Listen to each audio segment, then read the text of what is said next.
So here we are again for the second module of profit and loss, in which we will be discussing about the topic discount. So discount is a term which we are very well aware about of. So let's see what terms are given in the book first, and we'll learn the questions as well in this module.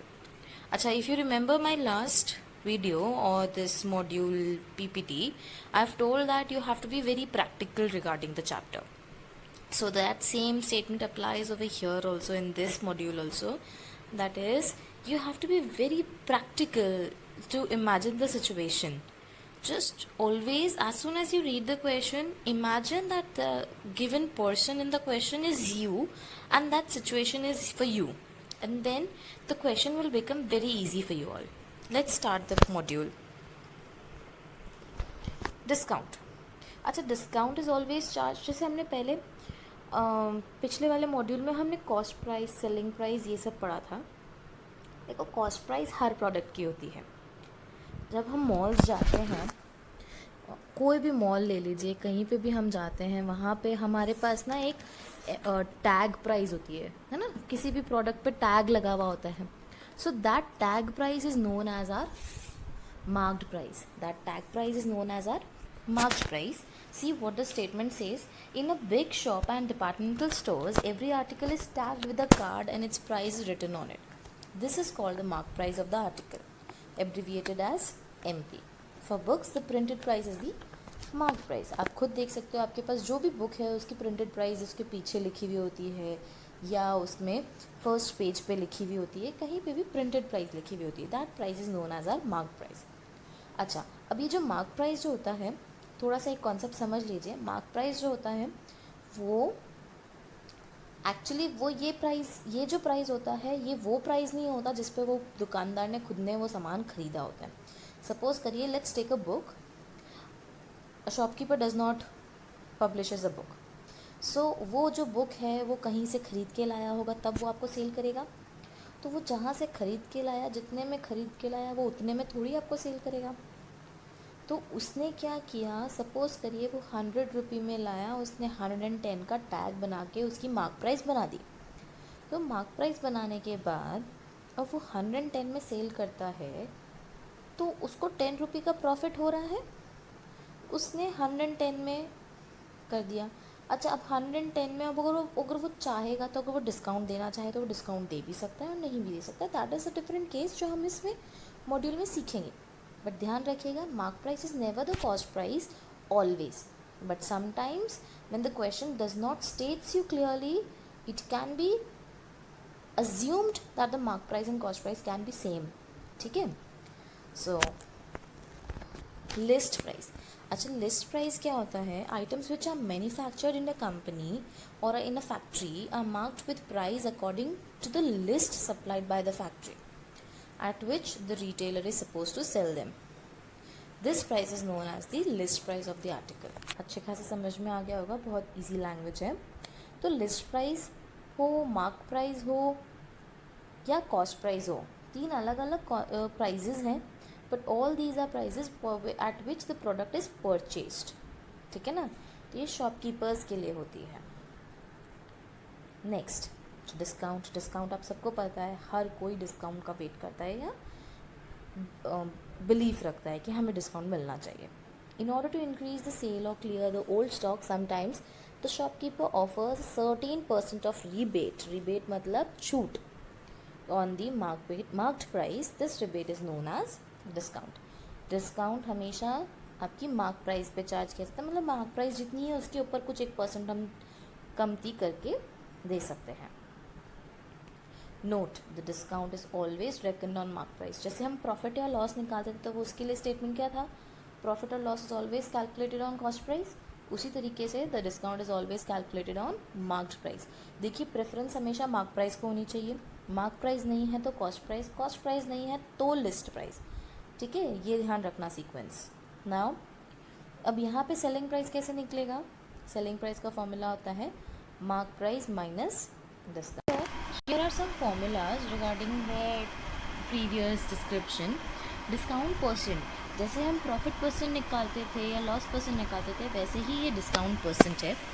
तो discount percent is equals to discount upon M P into 100। तो answer will be in percentage. और ये ध्यान रखिएगा, discount is always charge on M P, cost price या list price. हमेशा preference mark price को दीजिएगा। अगर मार्क प्राइस नहीं है तो कॉस्ट प्राइस, और कॉस्ट प्राइस नहीं है तो लिस्ट प्राइस। ठीक है। Next, discount is equals to discount percent of M P. तो फर्स्ट फॉर्मूला में अगर आप देखोगे ना, तो जब आप वैल्यूज़ को ट्रांसपोर्ट करोगे ना यहाँ से वहाँ, तो यही सेकेंड वाला फॉर्मूला बनता है।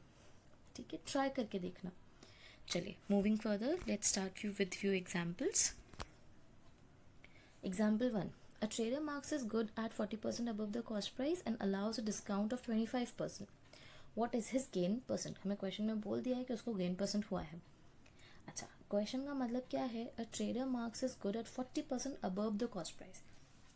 इसका मतलब ये है कि दुकानदार कोई सामान कहीं से खरीद के लाया, जितने में भी खरीदा, उसने आगे जब बेचने की चाह रखी तो उसको 40% ज़्यादा रखा। बेचेगा कितने में वो उसकी मर्जी, पर उसने मार्क कितना, उसने जो टैग प्राइस बनाई ना, वो कितने की बनाई? 40% ज़्यादा की। तो सपोज करते हैं कि वो 100 रुपये में वो सामान खरीद के लाया, तो उस 100 रुपये का 40% ज़्यादा उसने मार्क किया। तो कितना मार्क किया होगा? 40% ऑफ 100 रुपये। तो 40% ऑफ 100 इज़ 40। उसने 40 ज़्यादा मार्क किया है, तो 100 प्लस 40 दैट इज़ 140। ठीक है, तो 140 की मार्क प्राइस है। मार्क प्राइस पे उसने 25% का डिस्काउंट देना है। ओके, तो मार्क प्राइस पे 25% का डिस्काउंट चार्ज करेंगे, वो माइनस करेंगे तो सेलिंग प्राइस मिल जाएगी। तो सेलिंग प्राइस मिल जाएगी, कॉस्ट प्राइस हमने 100 है ही है हमारे पास, तो कॉस्ट प्राइस और सीपी से गेन और गेन परसेंट निकालेंगे हम। देखिए क्या करना है। देखिए, लेट द कॉस्ट प्राइस भी 100, फिर mark price equals to CP plus 40% of cost price. तो 140 रुपीज़ हो गया। डिस्काउंट, मैंने आपको बोला था हमेशा मार्क प्राइस को प्रेफरेंस देनी है। मार्क प्राइस नहीं हो तो कॉस्ट प्राइस को प्रेफरेंस देनी है। Discount is equals to 25% of mark price. 25% of mark price करोगे तो 35 रुपीज़ का डिस्काउंट दे रहे हैं। तो 140 रुपये की चीज़ लाए हो, मार्क करके रखी है आपने टैग, और उस पर 35 रुपीज़ का डिस्काउंट दे रहे हो, तो 140 में से 35 माइनस किया तो 105। अच्छा, खरीदी 100 में थी, बेच 105 में रहे हो, 5 रुपये का प्रॉफिट है, तो वही 5 रुपये का प्रॉफिट कितना परसेंट होता है? 5%. Okay. Now, a dealer purchased a washing machine for rupees 7660. He allows a discount of 12% on its marked price and still gains 10%. अच्छा, डीलर ने मशीन खरीदी है 7660 में, तो ये कॉस्ट प्राइस हो गई। कॉस्ट प्राइस के बाद ही allows a discount of 12% on its marked price.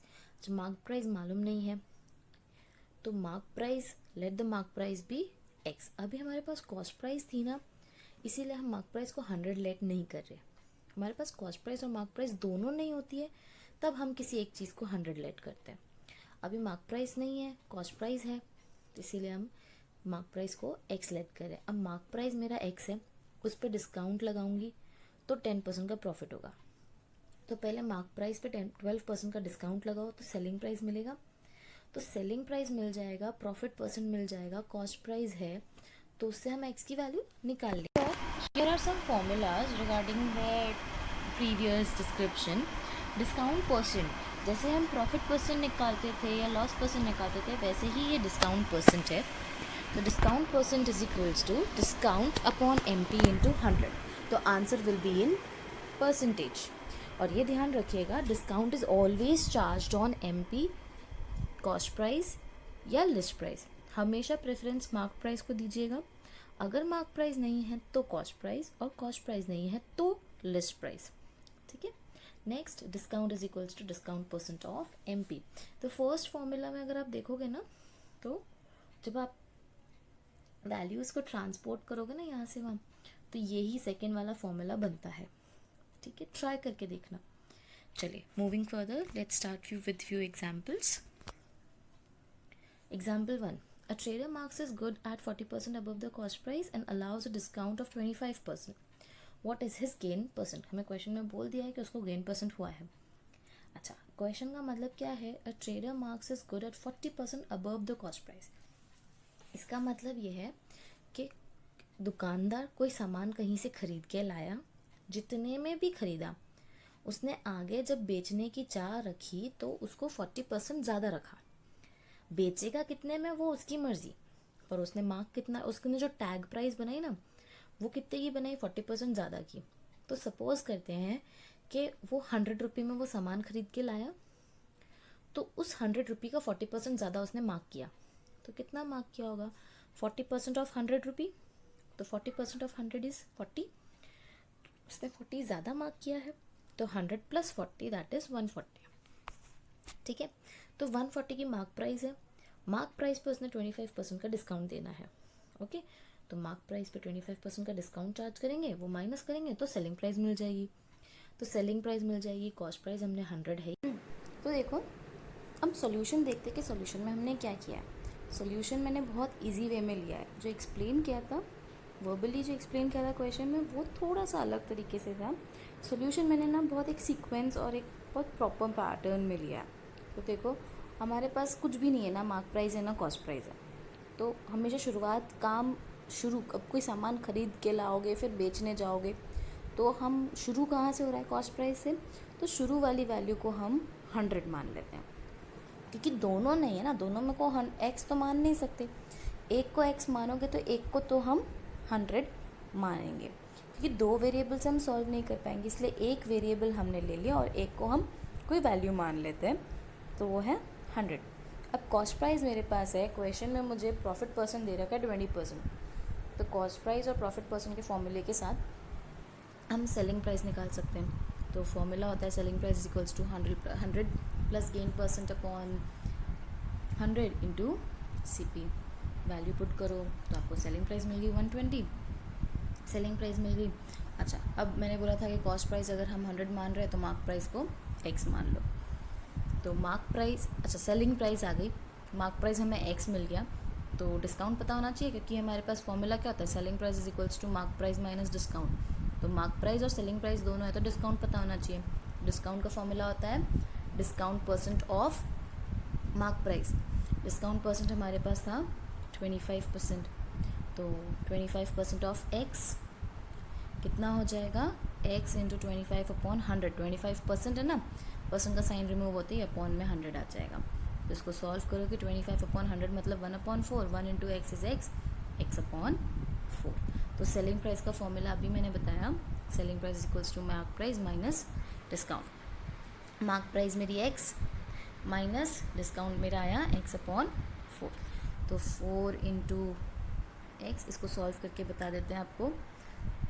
x minus x/4 क्या हुआ, हमने LCM लिया, 4 into x, 4x minus x, तो आपका आंसर आ गया 3x/4x। नाउ हमारे पास अब ये आया, ये भी वैल्यू जो आई MP माइनस डिस्काउंट 3x/4, ये भी सेलिंग प्राइस है, वो 120 निकाला, वो भी सेलिंग प्राइस है। तो दोनों को इक्वेट कर लेते हैं। दोनों को इक्वेट करोगे, ट्रांसपोज करिए, 4 यहाँ डिवाइड में, वहाँ जाके मल्टीप्लाई करेगा, 3 यहाँ मल्टीप्लाई में, यहाँ पे आके डिवाइड करेगा। x को वहीं रहने देते हैं। तो वैल्यूज़ आप चेंज करिए, कट करके देखिए, 120/3 इज़ 40, 40 इंटू 4 इज़ 160। तो मार्क प्राइस मेरी मिल गई 160। अच्छा, अब देखो मार्क प्राइस मेरी 160 है, मैंने कॉस्ट प्राइस को 100 माना था, तो 100 और 160 में फ़र्क कितने रुपए का है, 60 रुपीज़ का फ़र्क है ना। तो देखो यहाँ पे मैंने जो मार्क प्राइस और कॉस्ट प्राइस के बीच में जो प्रॉफिट, मैंने सोचा था कि मैं इतना तो कमाऊँ, जो सारे मॉल वाले जो टैग लगा के रखते हैं वो उनकी कॉस्ट प्राइस थोड़ी होती है, वो तो कितना वैल्यू ऊपर लगा के रखते हैं। तो वो वैल्यू कितनी ऊपर लगा के रखी इसने यहाँ पे, 60 रुपीज़। कैसे पता चला, MP माइनस CP। अच्छा, अब प्रॉफिट, उसका मतलब वो जो प्रॉफिट मैंने निकाला 60 रुपीज़ का, उसका परसेंट निकालना हो तो किससे कंपेयर कर रही हूँ मैं मार्क प्राइस को, कॉस्ट प्राइस से, इसलिए कॉस्ट प्राइस मेरा डिनोमिनेटर में। तो MP minus CP upon CP into 100, कितना percent profit above cost price के मार्क कर रही हूँ मैं, 60%। ओके, ये क्वेश्चन बहुत इंपॉर्टेंट था, जैसे मैंने अभी थोड़ी देर पहले बोला। तो ध्यान रखना, ऐसे क्वेश्चन एक्सरसाइजेज में भी हैं, एग्जाम्पल में भी हैं, you practice more and more. Now there is some small topic, successive discounts. ये टॉपिक आज रियलिटी में बहुत कम मिलेगा आपको. एक टाइम था ये बहुत चलता था, अब मार्केट में ये डिस्काउंट नहीं मिलते. इसको एक छोटा सा हम एक सिचुएशन बनाते हैं, जो मैं हमेशा बनाती हूँ पढ़ाने के लिए सिचुएशन. तो उस सिचुएशन को समझना, ठीक है. पहले एक बार ये लाइन्स पढ़ सुन लो. Suppose a discount of 25% is given on an article, then on reduced price a discount of 15% is given. In such a case we say that successive discount of 25% and 15% are given. मतलब एक वक्त पे हम 2 discount देते हैं, एक वक्त पे हम 2 डिस्काउंट दे रहे हैं. तो वो 2 डिस्काउंट्स को अलग अलग तरीके से देते हैं. तो वो डिस्काउंट सेटिस्फाई होना चाहिए, वो दुकानदार को लॉस नहीं होना चाहिए. तो वो चीज़ था, वो सक्सेसिव डिस्काउंट का कॉन्सेप्ट आता है. अच्छा, अभी एग्जाम्पल पढ़ने से पहले एक सिचुएशन बनाते हैं, क्योंकि ये एग्जाम्पल जो है ये एकदम अलग चीज़ है. तो पहले एक सिचुएशन सुनो. मैंने क्या बोला कि मेरे पास एक प्रोडक्ट है 100 रुपये का, ठीक है. I am a shopkeeper. तो अब मेरी शॉप पे आई मेरी बुआ. अब बुआ है तो मैं नॉर्मल कस्टमर्स, मैंने बाहर सेल का बोर्ड लगा रखा था कि 25% का डिस्काउंट चल रहा है. तो बुआ आए तो 25% तो लगाना ही था. अब बुआ ने बोला कि 25% का डिस्काउंट लगा के मैंने बिल पकड़ाया. तो बुआ ने बोला मैं तेरी बुआ हूँ तो मुझे कुछ और तो एक्स्ट्रा मिलना चाहिए. तो 25% डिस्काउंट लगाने के बाद जो मेरी वैल्यू बन रही थी ना, उस पर मैंने 15% और डिस्काउंट लगाया. पहले वाली वैल्यू पे नहीं लगाया मैंने, उसके बाद जो वैल्यू आ रही थी ना उस पर 15% का डिस्काउंट लगाया, ताकि मुझे थोड़ा कम नुकसान हो, ठीक है. तो अब मैंने टोटल कितना परसेंट का उसको डिस्काउंट लगाया, 25 + 15 नहीं लगाया, वो कभी नहीं होगा, ठीक है. तो अब यहीं पे ये अब एग्जाम्पल देखो. अब ये बोल रहा है कि अगर मैं 20% और 10% का अलग अलग डिस्काउंट लगाती हूँ तो इक्विवेलेंट टू, अगर मुझे सिर्फ एक डिस्काउंट देना हो, इन दोनों को हटा के एक डिस्काउंट देना हो, तो मैं कितना दूंगी. 20 + 10 नहीं करूँगी. इसको कैसे करेंगे वो देखो. लेट द कॉस्ट प्राइस भी 100. मैंने अभी 100 का ही एग्जाम्पल लिया था, तो 100 का एग्जाम्पल ले लो. उस पर फर्स्ट डिस्काउंट लगाया 20%. तो 20% उसका हो गया 20 रुपीज़, माइनस करो 80 रुपीज़. अब 80 रुपीज़ पे मैं 10% का डिस्काउंट और लगाऊंगी. मैं 100 पे नहीं लगाऊंगी, क्योंकि 100 वाली वैल्यू अब ख़त्म हो रही है, ठीक है. तो अब 80 रुपीज़ पे 10% का डिस्काउंट लगाया 8 रुपये, माइनस करो तो 72 रुपीज़. तो अब देखो मेरी मार्क प्राइस 100 थी, 100 को मैं 72 में बेच रही हूँ. तो 100 - 72 कितने रुपीज़ का डिस्काउंट दे रही हूँ मैं. रुपीज़ कितना है, 28 रुपीज़. 28 रुपीज़ का डिस्काउंट दे रही हूँ मैं पूरे 100 में. तो उसको अब उस डिस्काउंट को परसेंटेज में निकालेंगे. तो डिस्काउंट का परसेंटेज निकलेगा 28 अपॉन वैल्यू कौन सी आएगी अपॉन में, जिससे हम कंपेयर कर रहे हैं. Comparison is always done on the base price. Base price अभी हमारे क्वेश्चन में हमारी मार्क प्राइस है, ठीक है. नहीं तो क्वेश्चन में कॉस्ट प्राइस होती है हमारी बेस प्राइस. अभी यहाँ कॉस्ट प्राइस नहीं है, मार्क प्राइस है, इसीलिए मार्क प्राइस में ही हमारा कंपैरिजन होगा. जैसे मैंने यहाँ पे देखिए फॉर्मूले में CP लिखा है, क्वेश्चन में मार्क प्राइस है, इसलिए ध्यान रखना मार्क प्राइस भी होता है, कॉस्ट प्राइस भी हो सकता है. अभी क्वेश्चन में कॉस्ट प्राइस नहीं है ना, इसीलिए मार्क प्राइस ले रहे हैं. तो 28/100 × 100 कितना परसेंट का डिस्काउंट हम इन टोटल दे सकते हैं, 28% का. अगर हम 2 अलग अलग डिस्काउंट नहीं लगा के उनको एक डिस्काउंट देना होगा, तो हम कितने परसेंट का डिस्काउंट देंगे, 28% का. Okay. Now after allowing a discount of 10% of the mark price, a trader still makes a gain of 17%. By what percent is the mark price above the cost price. Same question है example number 3 जैसा, जो हमने example number 3 किया था, same वैसा ही है, बस question की लैंग्वेज थोड़ी चेंज कर दी है. हमारे पास मार्क प्राइस नहीं है, कॉस्ट प्राइस नहीं है. तो मैंने उस समय बोला था ना, तो दोनों नहीं है, तो एक को हम x रखेंगे और एक को 100 रखेंगे. तो किसको 100 रखेंगे, कॉस्ट प्राइस को. मार्क प्राइस को हम x रखेंगे. तो अब मेरे पास कॉस्ट प्राइस 100 है, मुझे बोला 17% का प्रॉफिट हो रहा है, तो सेलिंग प्राइस निकाल लेती हूँ. देखो, अच्छा अब यहाँ पे मैंने दूसरे तरीके से किया है. चलो इसको हम इस वाले सोल्यूशन से करते हैं। आपके पास दोनों सोल्यूशन होने चाहिए इसीलिए। तो अब देखो आपके पास 10% का डिस्काउंट है। अब मैं मार्क प्राइस को मैंने बोला एक्स मान लो, तो मार्क प्राइस मेरी एक्स है, 10% का डिस्काउंट देना है। तो mark price X, discount is equals to 10% of mark price. कितना हुआ 10x upon 100। You can even write x upon 10, आप दोनों में से कुछ भी रख सकते हो, ठीक है। 10 अपॉन 100x लिखो, चाहे x अपॉन 100 लिखो, वो आपकी इच्छा है। Okay, now selling price is equals to mark price minus discount. Mark price की है हमारी x, डिस्काउंट है हमारा 10x minus 10x upon x। तो आपका सेलिंग प्राइस कितना आ गया 90x अपॉन 100। ओके, अब सेलिंग प्राइस हमारे पास फ़िलहाल के लिए आ गया है। और सेलिंग प्राइस का एक फॉर्मूला और होता है क्या, जब हमारे पास हमारे कॉस्ट प्राइस के लिए मैंने बोला था लेट द कॉस्ट प्राइस भी 100। कॉस्ट प्राइस हमारी 100 है, हमारे पास प्रॉफिट परसेंट 17% है, तो सेलिंग प्राइस का फॉर्मूला लगाओ 100 plus gain percent upon 100 into CP। तो उस फॉर्मूले से फिर SP की वैल्यू हमने 90x अपॉन 100 निकाली, तो उसको यहाँ पे SP की जगह रख लो, वैल्यूज़ पुट करके सॉल्व करो, तो आपके पास x का वैल्यू कितना आ गया 130। मार्क प्राइस आ गया, कॉस्ट प्राइस आपने 100 रखा था, तो कितना रुपीज़ ज़्यादा रखा है 30 रुपीज़ ज़्यादा रखा है। तो यही 30 रुपीज़ किसके कंपैरिजन में 100 रुपीज़ के कंपैरिजन में ज़्यादा रखा है। तो 30 upon 100 into 100 is your gain percent above the cost price. आप जब मार्क प्राइस का वो टैग बना रहे हो तो 30% ज़्यादा का आप टैग बनाते हो। Okay, so now next moving on to question, another question. The mark price of a TV is 18,500. A dealer allows 2 successive discounts. अब यहाँ पे 2 successive discounts है, 20% और 5% का। For how much is the TV available? मतलब आपको दोनों discount लगाने के बाद अब आपको बताना है कि आप कितने में उसको बेच रहे हो। तो यही समझ लो कि मैं दुकानदार हूँ, मेरी बुआ आई है TV लेने के लिए, मैंने बोला कि इसका मार्क प्राइस, बुआ ने देखा 18,500 का उसका टैग लगा हुआ है। तो अब वो टैग पे 20% का डिस्काउंट तो सबके लिए ही है, 20% का डिस्काउंट मैंने उनको चार्ज कर दिया। तो देखो फर्स्ट डिस्काउंट 20% का था, 20% का 18,500 पे चार्ज किया, तो 3,700 का डिस्काउंट हुआ। तो बेसिकली मुझे उनको सेल कितने में करना था 14,800। बट अब वो मेरी बुआ है, रिश्तेदार है घर के, तो उन्होंने बोला मुझे तो और डिस्काउंट चाहिए, तो मैंने उनको 5% का और डिस्काउंट दिया। तो अब 5% का डिस्काउंट मैं किस पे दूंगी, price after my first discount. First discount के बाद जो मेरी प्राइस बन रही है उस पर, तो वो प्राइस थी 14,800, उसका 5% निकालोगे तो वो आएगा 740 आ गया।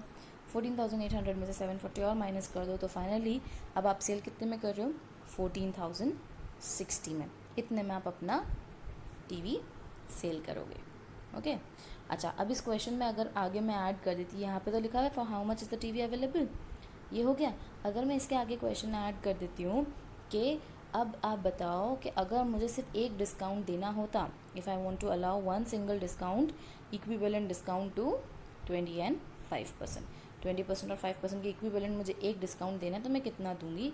तो वो आपको ध्यान हो, सक्सेसिव डिस्काउंट वाला एग्जाम्पल हमने डिस्कस किया था, उसी तरीके से यहाँ पे इसको आगे आपको सॉल्व करना पड़ेगा। कोशिश करिएगा और फिर अपने घर में किसी को दिखाइएगा, otherwise you can send it to me also.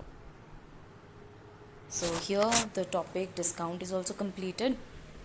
If you have any doubt, you can just put your doubts in the comment section. Otherwise, if you are in my school, you can contact me directly.